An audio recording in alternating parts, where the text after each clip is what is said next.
le parquet de Melun a obtenu gain de cause. Après le tragique accident de la route qu'il a provoqué le 10 février dernier, Pierre Palmade avait été assigné à résidence au service addictologie de l'hôpital Paul Brousse, à Villejuif, sous bracelet électronique. Finalement, ce lundi 27 février 2023, la Cour d'appel de Paris a ordonné le placement de l'humoriste en détention provisoire. Actuellement, Pierre Palmade est hospitalisé à l'hôpital du Kremlin-Bicêtre, où il se remet de son AVC survenu le 25 février dernier.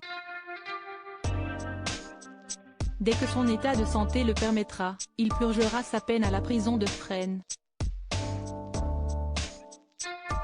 Alors que beaucoup se sont réjouis de cette nouvelle, certains ont toutefois remis en question la décision de la justice. Comme Patrick Balkany, qui a estimé que sa place n'est pas en prison.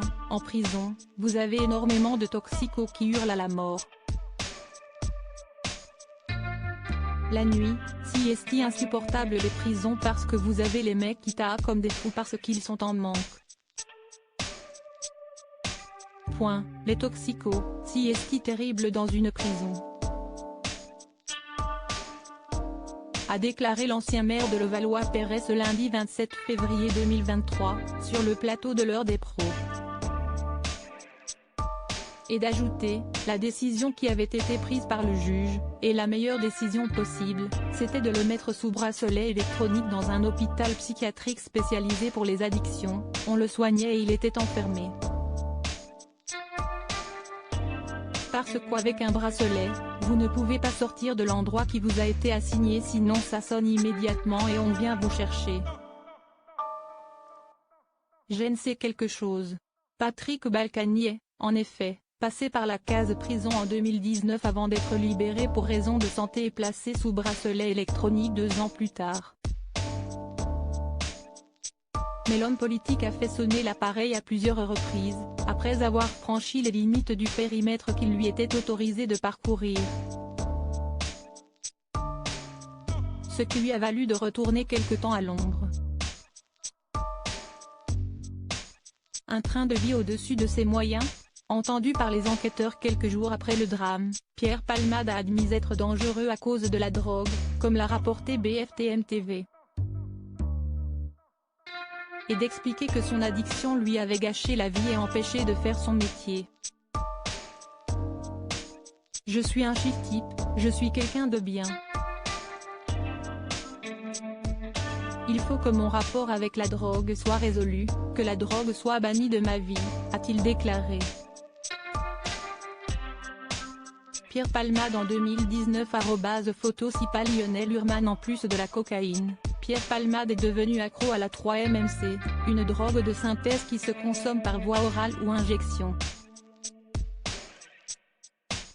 Une nouvelle dépendance à cause de laquelle il ne parvient plus à travailler, a-t-il dit, affirmant ne plus percevoir que des droits d'auteur insuffisants, 5 000 € par mois, pour son train de vie qu'il estime à 6 000 € par mois, toujours d'après la chaîne d'infos en continu. Pierre Palmade sur la paille ? La sœur de Pierre Palmade, qui s'était faite la voix du comédien pour adresser ses excuses aux victimes de l'accident, a elle aussi été interrogée par la police. Elle a ainsi révélé que son frère était lourdement endetté et vivait en dehors de toute réalité financière. Elle a ajouté qu'il avait des dettes, notamment auprès de l'URSSAF, des impôts et de son producteur, estimés à 250 000 €. Hélène Palmade a également indiqué avoir proposé à son frère d'être placé sous tutelle, ce qu'il a refusé. Il y a quelques jours, le journaliste Benjamin Lecauge évoquait dans les colonnes de Paris Match les problèmes financiers de Pierre Palmade, dus en grande partie à son addiction. La fête H24 coûte cher et son compte bancaire est vide. Après être parti 8 jours en cure de désintoxication, l'ex-mari de Véronique Sanson avait même mis en vente sa propriété de Seine-et-Marne, qui n'a pas trouvé acquéreur.